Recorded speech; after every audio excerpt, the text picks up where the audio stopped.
Henry menjelaskan bahwa ia sadar dirinya telah bertindak gegabah dan menambahkan bahwa Kevin harus membuktikan dirinya pantas untuk diterima di akademi.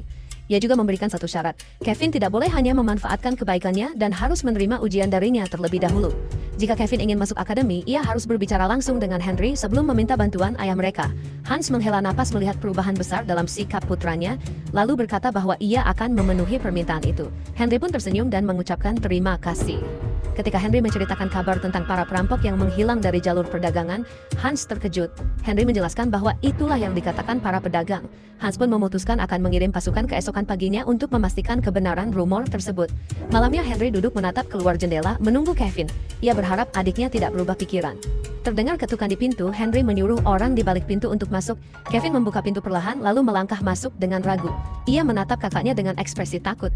Dengan suara pelan, ia menyampaikan bahwa ayah mereka menyuruhnya datang untuk membicarakan soal akademi. Henry tampak kesal, lalu memarahinya karena dianggap tidak bisa bicara dengan jelas. Kevin terdiam, kaget melihat betapa berubahnya kakaknya. Ia bahkan ragu apakah orang di hadapannya benar-benar kakaknya sendiri. Dengan susah payah menenangkan diri dan menundukkan kepala, Kevin akhirnya meminta maaf atas sikapnya selama ini. Henry terkejut mendengarnya. Henry berkata bahwa mungkin ayah mereka sudah bilang bahwa ia tidak akan masuk ke akademi. Mendengar itu sontak Kevin kaget. Lebih lanjut MC menjelaskan meskipun ia tidak masuk akademi, bukan berarti kesempatan itu diberikan. Cuma ke Kevin. Mereka berdua tidak bisa ke sana sebab membutuhkan banyak biaya.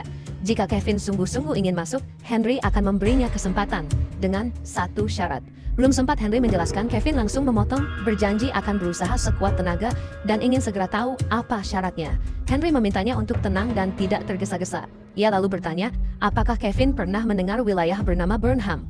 Kevin menjawab bahwa ia pernah mendengar sedikit tentang wilayah di utara itu. Henry menjelaskan bahwa ia punya urusan di sana dan membutuhkan bantuan Kevin. Di sana tumbuh bunga bernama Green Crow Flower yang sangat dibutuhkannya. Namun ia tak bisa pergi karena wilayah itu masih berbahaya akibat keberadaan bandit. Henry bertanya, apakah Kevin bersedia pergi untuk mengambil bunga itu? Kevin langsung menjawab dengan penuh keyakinan bahwa ia bisa, dan mengatakan bahwa itu bukan masalah besar.